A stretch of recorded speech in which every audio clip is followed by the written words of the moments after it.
రెండు రాష్ట్రాల్లో జరిగిన ఎన్నికల్లో రెండు భిన్న తీర్పులను చూసినప్పుడు ఎన్నో ఆసక్తికర అంశాలను పరిగణలోకి తీసుకోవాల్సి ఉంటుంది. మహా విజయం అంత గొప్పది కాకున్నా జార్ఖండ్లో జేఎంఎం ప్రదర్శన దేశ రాజకీయాల్లో మేలిమలుపుగా చెప్పాల్సి ఉంటుంది. మహా ఎన్నికల్లో మహా వికాస్ అఘాడీ సాధించిన గెలుపు లోక్సభ ఎన్నికల్లో ప్రతిఫలించకపోవడంతో బీజేపీ మహాయుతి కూటమి ఎన్నికల్లో అద్భుత విజయాన్ని నమోదు చేసింది. ఈ ఎన్నికల్లో గెలుపు హోరాహోరీగా సాగుతుందన్న విశ్లేషణలు ఉన్నప్పటికీ ఇక్కడి ప్రజలు మహాయుతి కూటమికి ఓటేయాలని నిర్ణయించుకున్నట్టు తెలుస్తోంది. ఇది మిగతా రాష్ట్రాల్లో వచ్చిన తీర్పు లాంటిది ఎంత మాత్రం కాదు. ఈ ఎన్నిక విజయం అసాధారణమైంది. 2014లో బీజేపీ ఒంటరిగా పోటీ చేసి 122 స్థానాల్లో గెలుపొందగా 2019లో శివసేనతో కలిసి 161 సీట్లతో విజయం సాధించింది. కాంగ్రెస్ కూటమి 98 సీట్లతో సరిపెట్టుకోవాల్సి వచ్చింది. మహాయుతి కూటమి 200 విజయాన్ని నమోదు చేసింది. మహా ఎన్నికల్లో బీజేపీ, శివసేన, ఎన్సీపీ అనుకున్న సీట్ల కంటే ఎక్కువ గెలుచుకోవడం దేశాన్నంతటినీ ఆశ్చర్యానికి గురిచేసింది. మహారాష్ట్రలో లోక్సభ ఎన్నికల్లో 48 సీట్లలో 30 సీట్లు గెలుచుకున్న ప్రతిపక్ష మహావికాస్ అఘాడీ కూటమి అసెంబ్లీ ఎన్నికల్లో ఎలా ఓడిందన్న దానిపై ఎంతో గందరగోళంగా ఉంది.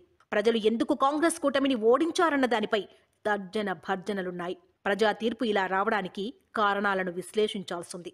జార్ఖండ్లో హేమంత్ సోరెన్ 6 నెలల పాటు జైలుకు వెళ్లడం, అక్కడ కీలక నేతగా ఉన్న చంపై సోరెన్ పార్టీకి గుడ్ బై చెప్పినప్పటికీ కాంగ్రెస్ కూటమి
నేత నవాబ్ మాలిక్, జీషన్ సిద్దికీతో పాటుగా కాంగ్రెస్ నేత ఆరిఫ్ నసీం ఖాన్ ఓడడం సంచలనం. సభ ఎన్నికల్లో కాంగ్రెస్ కూటమి విజయంలో ముస్లిం ఓట్లు కీలకమన్న అభిప్రాయం ఉంది.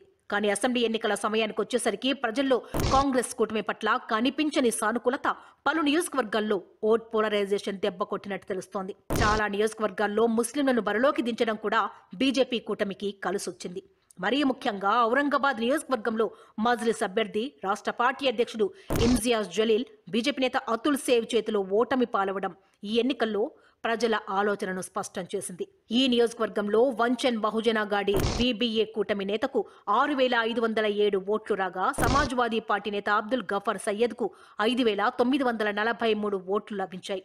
ఇక ముస్లిం మెజార్టీ ఉన్న మాలేగావ్ సెంట్రల్ నియోజకవర్గంలో మజ్లిస్ పార్టీ విజయం సాధించింది. సిట్టింగ్ ఎమ్మెల్యే కేవలం 162 ఓట్లతో విజయం సాధించడం విశేషం. ఇది మహారాష్ట్ర అసెంబ్లీ ఎన్నికల్లో అత్యల్ప ఓట్ల తేడా. భివాండి వెస్ట్ లోనూ ఇలాంటి పరిస్థితి ఎదురైంది. ఇక్కడ మజ్లిస్ నేత అధినేత పఠాన్కు 15,800 ఓట్లు, స్వతంత్ర అభ్యర్థి పాటిల్కు 31,579 ఓట్లు, ఎస్పీ అభ్యర్థి రియాజ్ అజ్మీపై బీజేపీ నేత మహేష్ 31,293 ఓట్లతో గెలుపొందారు. మహారాష్ట్ర అసెంబ్లీ ఎన్నికల్లో మజ్లిస్ పార్టీకి వచ్చిన 5,50,902 ఓట్లు అంటే సుమారుగా 0.85 ఓట్లు కాంగ్రెస్ కూటమిని కోలుకోనియలేదని మాత్రం అర్థమవుతోంది. మజ్లిస్ ఒక్కటే కాదు, మహారాష్ట్ర ఎన్నికల్లో ముస్లిం నియోజకవర్గాల్లో సమాజ్వాదీ పార్టీ సాధించిన ఓట్లు 0.38%. 2,47,350 ఓట్లు మహా ఎన్నికల్లోని ఫలితాలనే మార్చేశాయి. 2014లో 9, 2019లో 10 స్థానాల్లో మహారాష్ట్ర అసెంబ్లీ ఎన్నికల్లో ముస్లింలు విజయం సాధించగా ఈ ఎన్నికల్లోనూ 10 మంది గెలిచారు. అజిత్ పవార్ ఎన్సీపీ నుంచి 2, షిండే శివసేన నుంచి 1 ఎమ్మెల్యే ఈ ఎన్నికల్లో గెలవడం విశేషం. కాంగ్రెస్ పార్టీ గెలిచింది 3 స్థానాలు మాత్రమే. చాలా విజయాలు 2 సందేశాలను మనకు ఆవిష్కరిస్తున్నాయి. 2 చోట్ల ప్రజలు భిన్నంగా ఓటేశారు. 2 రాష్ట్రాల్లో మహిళా ఓటర్లే మొత్తం ప్రజా తీర్పును మార్చారనుకోవాల్సి ఉంటుంది. మహిళల బ్యాంకు ఖాతాలోకి నేరుగా మనీ ట్రాన్స్ఫర్ స్కీములు ఎన్నికల్లో ఫలితాలకు నిదర్శనమని భావించాలి. 2019 అసెంబ్లీ ఎన్నికలతో పోలిస్తే మహారాష్ట్రలో మహిళా ఓటర్ల సంఖ్య 2.5% మేర పెరిగింది. మహారాష్ట్రలో ప్రభుత్వం ప్రారంభించిన లడ్కీ బహిన్ పథకం, జార్ఖండ్లో మయ్యా సమ్మాన్ యోజన 2 పథకాలు కూడా గెలుపులో ముఖ్య భూమిక పోషించాయి.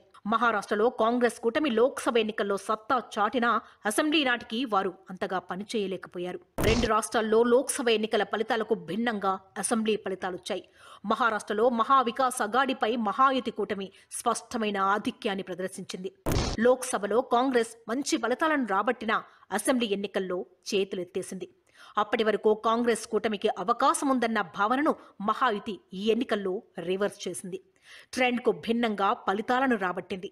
జార్ఖండ్లో ఎన్డీఏ 14 లోక్సభ స్థానాల్లో 9 గెలుచుకున్న అసెంబ్లీ ఎన్నికల్లో మాత్రం బీజేపీ కూటమిని జేఎంఎం ఆధ్వర్యంలోని కాంగ్రెస్ కూటమి ఓడించింది. లోక్సభ, అసెంబ్లీ ఎన్నికలు భిన్న ఆలోచనల మేరకు జరుగుతాయన్న భావనను 2 రాష్ట్రాల ఎన్నికలు చాటి చెప్పాయి. లోక్సభ ఎన్నికల తీర్పును ఆధారంగా 2 రాష్ట్రాల ఎన్నికల ఫలితాలను అంచనా వేయడం కరెక్ట్ కాదన్న ఫీలింగ్. ఈ లోక్సభ ఎన్నికల్లో కాంగ్రెస్ పార్టీ మెరుగైన పనితీరు సాధించడంతో మహారాష్ట్ర, హర్యానా 2 చోట్ల కాంగ్రెస్ ఆధ్వర్యంలోని కూటములు విజయం సాధిస్తాయని అందరూ భావించారు. కానీ ఈ 2 చోట్ల బీజేపీ గెలుపు అందరి ఆలోచనలను పటాపంచలు చేసింది. 2023 డిసెంబర్లో మధ్యప్రదేశ్, ఛత్తీస్గఢ్ ఎన్నికల్లో కాంగ్రెస్ పార్టీ విజయం సాధిస్తుందని చాలా మంది ప్రెడిక్ట్ చేసినా అక్కడ ప్రజా తీర్పు బీజేపీకి అనుకూలంగా వచ్చింది. ఇక 2022లో జరిగిన ఉత్తరాఖండ్, పంజాబ్ అసెంబ్లీ ఎన్నికల్లోనూ కాంగ్రెస్ పార్టీ చతికిలపడింది. కర్ణాటక, తెలంగాణ, హిమాచల్ ప్రదేశ్ ఈ 3 రాష్ట్రాల్లో కాంగ్రెస్ పార్టీ గెలవడం అసాధ్యమని అందరూ అనుకున్నారు. కానీ 3 రాష్ట్రాల్లోనూ హస్తం పార్టీ విజయ దుందుబి మోగించింది. అయితే సునాయాసంగా గెలవాల్సిన హర్యానా, మహారాష్ట్రలో ఓటమి పాలవడంతో లోపం ఎక్కడుందన్న దానిపై చర్చ సాగుతోంది. కాంగ్రెస్ పార్టీపై బీజేపీ ఎలా పైచేయి సాధిస్తోందన్నది కీలకాంశంగా మారింది. మహారాష్ట్రలో శివసేన, ఎన్సీపీని చీల్చి బీజేపీ చాలా పెద్ద తప్పు చేసిందని లోక్సభ ఎన్నికల సమయంలో పొలిటికల్ పండిట్లు కామెంట్స్ చేశారు. ఎన్నికల సంఘం 2 పార్టీలకు అసలు గుర్తును కేటాయించినా ఎన్నికల్లో ఓటమి పాలవడం చర్చనీయాంశమైంది. ఈ ఎన్నికల్లో షిండే నేతృత్వంలోని శివసేన, అజిత్ పవార్ నేతృత్వంలోని ఎన్సీపీ భవిష్యత్తు ప్రశ్నార్థకమవుతుందని అందరూ భావించారు. లోక్సభ దెబ్బ 2 పార్టీలను కోలుకోనీయకుండా చేస్తుందని భావించారు. కానీ సీన్ అంతా రివర్స్ అయింది. బీజేపీ, శివసేన, ఎన్సీపీ 3 పార్టీలు సాధించిన విజయం అసాధారణమని చెప్పాల్సి ఉంటుంది. తాజా గెలుపు తర్వాత మహారాష్ట్రలో ఎన్సీపీ, శివసేన 2 పార్టీలను మరింత దెబ్బ కొట్టే అవకాశం ఉంది.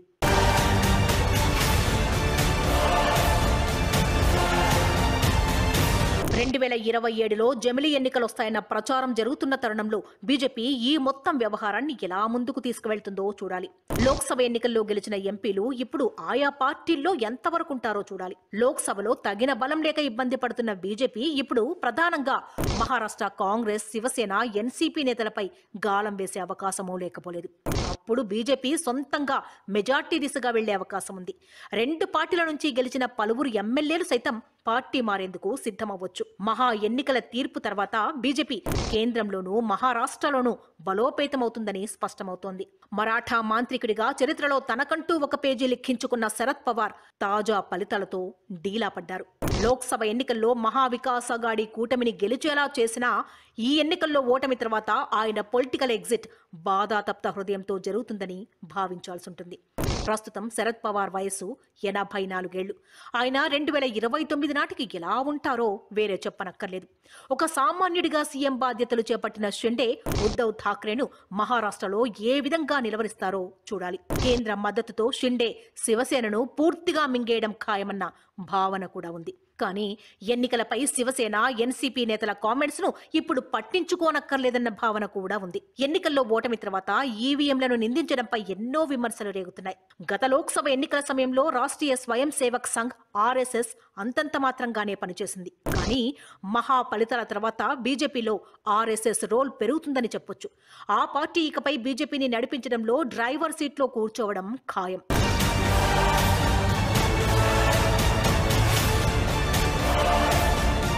మహారాష్ట్ర ఎన్నికల ఫలితాల తర్వాత బీజేపీ మెయిన్ ఫోకస్ అంతా ముస్లిం ప్రభావిత రాష్ట్రాలపైనే ఉండే అవకాశం ఉంది. వాటిలో ముఖ్యంగా తెలంగాణ, కర్ణాటక.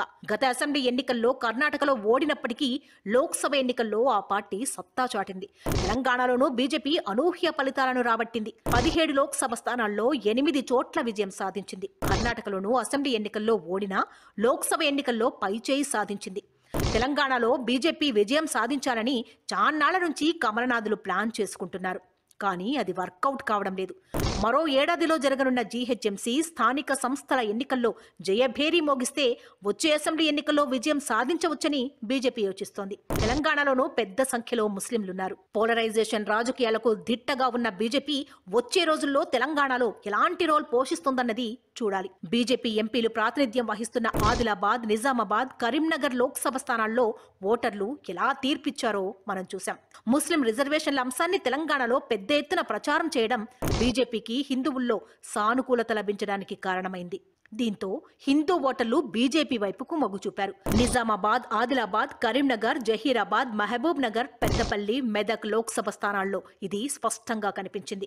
తెలంగాణలోని 25కి పైగా అసెంబ్లీ సెగ్మెంట్స్ లో మైనార్టీలు కీలకంగా ఉన్నారు. విచిత్రం ఏంటంటే మజ్లిస్ ప్రాతినిధ్యం వహిస్తున్న 7 నియోజకవర్గాల్లో తప్పించి తెలంగాణలో ఎక్కడా కూడా ముస్లిం ప్రజా ప్రతినిధులు లేకపోవడం విశేషం.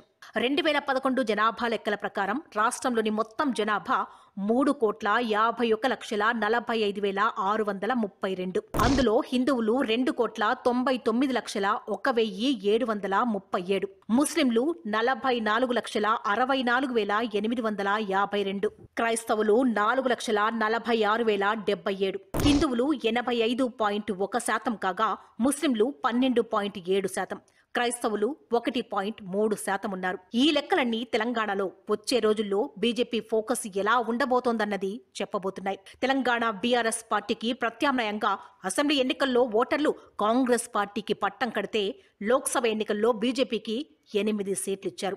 వచ్చే రోజుల్లో రాజకీయం ఎటు నుంచి ఎటు టర్న్ అవుతుందో చూద్దాం.